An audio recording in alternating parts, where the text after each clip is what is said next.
നമസ്കാരം. ഏവർക്കും ഇൻഫോമീഡിയ കേരളമിലേക്ക് സ്വാഗതം. ഇന്ന് 19 ജൂലൈ മാസം 2025 ശനിയാഴ്ച. ഇന്നത്തെ പ്രധാനപ്പെട്ട വാർത്തകളും അതുപോലെ തന്നെ പ്രധാനപ്പെട്ട ഇൻഫോർമേഷനുകളും അതുപോലെ തന്നെ ഇനി വരും ദിവസങ്ങളിലേക്കുള്ള ഇൻഫോർമേഷനുകളുമാണ് ഈ ചാനലിൽ ഇന്ന് ഷെയർ ചെയ്യുന്നത്. ഇങ്ങനെയുള്ള ഇൻഫോർമേറ്റീവ് വീഡിയോസ് ലഭിക്കാനായി ഈ ചാനൽ ഇതുവരെ സബ്സ്ക്രൈബ് ചെയ്തിട്ടില്ലെങ്കിൽ സബ്സ്ക്രൈബ് ചെയ്യാനും ഷെയർ ചെയ്യാനും മറക്കരുത്. ആദ്യത്തെ പ്രധാനപ്പെട്ട ഇൻഫർമേഷനാണ് ഓണം സമൃദ്ധമായി ആഘോഷിക്കാൻ ഇക്കുറി സപ്ലൈകോയുടെ ഗിഫ്റ്റ് കാർഡുകൾ. സപ്ലൈകോയിൽ നിന്ന് ലഭിക്കുന്ന കാർഡുകൾ പ്രിയപ്പെട്ടവർക്ക് ഓണാശംസയ്ക്കൊപ്പം കൈമാറാം. ഓഗസ്റ്റ് ആദ്യവാരം മുതൽ കാർഡുകൾ ലഭ്യമാവും. ഗിഫ്റ്റ് കാർഡുമായി ഔട്ട്ലെറ്റിലെത്തുന്നവർക്ക് സദ്യ ഒരുക്കാനുള്ള വിഭവങ്ങൾ അടങ്ങിയ സമൃദ്ധി കിറ്റും സിഗ്നേച്ചർ കിറ്റുമായി മടങ്ങാം. ആദ്യമായാണ് സപ്ലൈകോ ഓണത്തിന് മുന്നോടിയായി ഈ സംവിധാനം ഒരുക്കുന്നത്. 1000 രൂപയുടെയും 500 രൂപയുടെയും ഗിഫ്റ്റ് കാർഡുകളാണ് ഉണ്ടാവുക. 1225 രൂപയുള്ള സമൃദ്ധി ഓണക്കിറ്റ് 1000 രൂപയ്ക്കും 625 രൂപയുള്ള മിനി സമൃദ്ധി കിറ്റ് 500 രൂപയ്ക്കും 305 രൂപ വിലയുള്ള സിഗ്നേച്ചർ കിറ്റ് 229 രൂപയ്ക്കും ലഭ്യമാകും. 18 ഇനങ്ങൾ അടങ്ങിയതാണ് സമൃദ്ധി കിറ്റ്.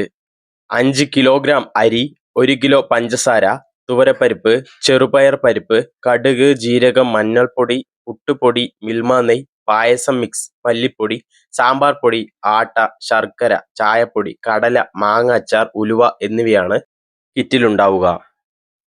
10 ഇനങ്ങളുള്ള മിനി കിറ്റിൽ അരി, പഞ്ചസാര, തുവരപ്പരിപ്പ്, ചെറുപയർ പരിപ്പ്, കടുക്, മഞ്ഞൾപ്പൊടി, മിൽമ നെയ്യ്, പായസം മിക്സ്, സാമ്പാർ പൊടി, ശർക്കരപ്പൊടി എന്നിവയുണ്ടാകും.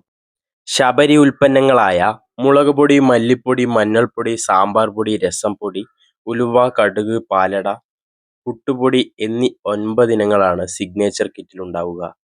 ഗിഫ്റ്റ് കാർഡുകളുമായി സപ്ലൈകോയുടെ ഏത് ഔട്ട്ലെത്തിയാലും കിറ്റുകൾ സ്വന്തമാക്കാം.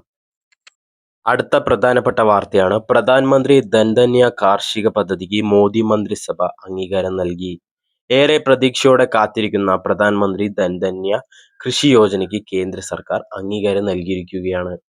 ഇത് അടുത്ത 6 വർഷത്തേക്ക് പ്രവർത്തിക്കും. കാർഷിക ഉൽപാദനക്ഷമതയിൽ പിന്നോക്കം നിൽക്കുന്ന ജില്ലകളെ ഇതിൽ ഉൾപ്പെടുത്തും. ഓരോ സംസ്ഥാനത്ത് നിന്നും കുറഞ്ഞത് ഒരു ജില്ലയെങ്കിലും ഉൾപ്പെടുത്തും. എല്ലാ വർഷവും 24,000 കോടി രൂപ ഇതിനായി ചെലവഴിക്കുകയും 1,70,00,000 കർഷകർക്ക് പ്രയോജനം ലഭിക്കുകയും ചെയ്യും. 2025-26 വർഷത്തെ ബജറ്റിലാണ് ഇത് പ്രഖ്യാപിച്ചത്.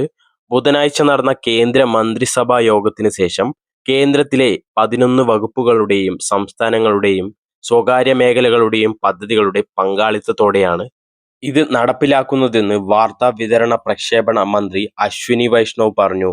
നീതി ആയോഗിന്റെ ആസ്പിരേഷൻ ഡിസ്ട്രിക്ട് പ്രോഗ്രാമിൽ നിന്ന് പ്രചോദനം ഉൾക്കൊണ്ട് കൃഷിയും അനുബന്ധ മേഖലകളിലും ശ്രദ്ധ കേന്ദ്രീകരിച്ചുള്ള രാജ്യത്തെ ആദ്യത്തെ പദ്ധതിയാണിത്.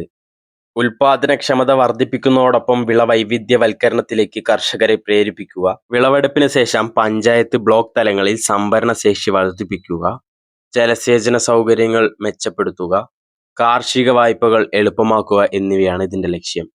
100 ജില്ലകളെ എങ്ങനെ തിരഞ്ഞെടുക്കും എന്ന് നോക്കാം.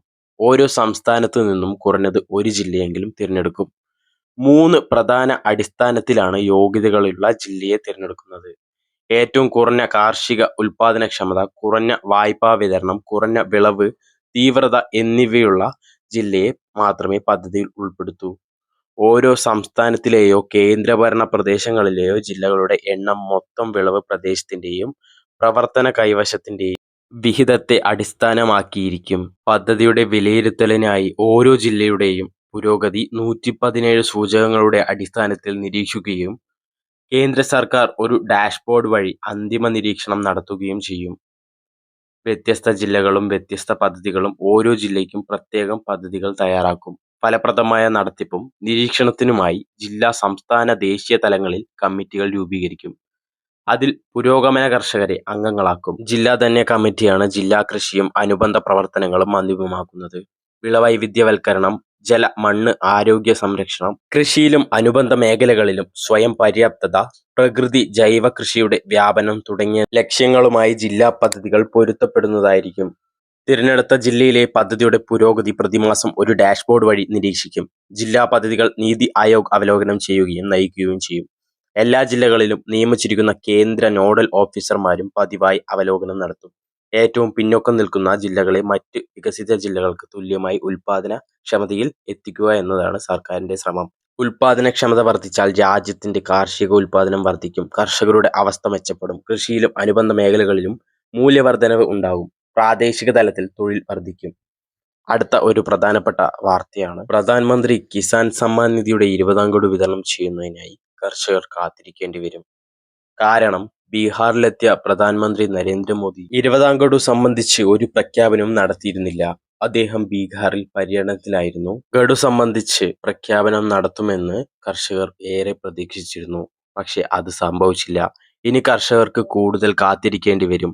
ബീഹാറിലെ ജനങ്ങളെ അഭിസംബോധന ചെയ്യുന്നതിനിടെ പ്രധാനമന്ത്രി മോദി നിതീഷ് സർക്കാരിന്റെ നേട്ടങ്ങൾ പട്ടികപ്പെടുത്തി. കർഷകരെക്കുറിച്ച് അദ്ദേഹം സംസാരിച്ചു. എന്നാൽ പ്രധാനമന്ത്രി കിസാൻ സമ്മാൻ നിധി യോജനയുടെ 20ാം ഗഡുവിനെക്കുറിച്ച് അദ്ദേഹം ഒരു പ്രഖ്യാപനവും നടത്തിയില്ല. ബീഹാറിന് 7217 കോടി രൂപയുടെ സമ്മാനങ്ങൾ ലഭിച്ചു. ബീഹാറിലെ ജനങ്ങൾക്ക് മോത്തിഹാരിയിൽ നിന്ന് 7217 കോടിയുടെ വികസന പദ്ധതികൾ പ്രധാനമന്ത്രി നരേന്ദ്രമോദി സമ്മാനിച്ചു. റെയിൽവേ, റോഡ്, മത്സ്യബന്ധനം, ഗ്രാമവികസനം, വിവര സാങ്കേതിക മേഖല എന്നിവയുമായി ബന്ധപ്പെട്ട നിരവധി പദ്ധതികൾ ഇതിൽ ഉൾപ്പെടുന്നു. ധൻധന്യ പദ്ധതിയെക്കുറിച്ച് പ്രധാനമന്ത്രി മോദി സംസാരിച്ചു. പൊതുയോഗത്തെ അഭിസംബോധന ചെയ്തുകൊണ്ട് പ്രധാനമന്ത്രി മോദി പറഞ്ഞു, ഉൽപാദനത്തിലും കൃഷിയിലും പല ജില്ലകളിലും പിന്നോക്കം നിൽക്കുന്നു. എന്നാൽ പ്രധാനമന്ത്രി ധൻധന്യ യോജനയിലൂടെ പിന്നോക്ക ജില്ലകളിലെ കൃഷിയും കർഷകരെയും ഞങ്ങൾ മുന്നോട്ട് കൊണ്ടുപോകും. ഗവൺമെന്റിന്റെ മുഴുവൻ ശ്രദ്ധയും പിന്നോക്ക ജില്ലകളിലാണ്. കേന്ദ്ര ഗവൺമെന്റ് സമ്മാനിച്ച വികസന പദ്ധതികൾ ഈ എല്ലാ ശ്രമങ്ങളുടെയും ഏറ്റവും വലിയ നേട്ടമായിരിക്കും. ഇങ്ങനെയുള്ള ഇൻഫോർമേറ്റീവ് വീഡിയോസിനെ ഈ ചാനൽ സബ്സ്ക്രൈബ് ചെയ്ത് സപ്പോർട്ട് ചെയ്യുക. Thank you.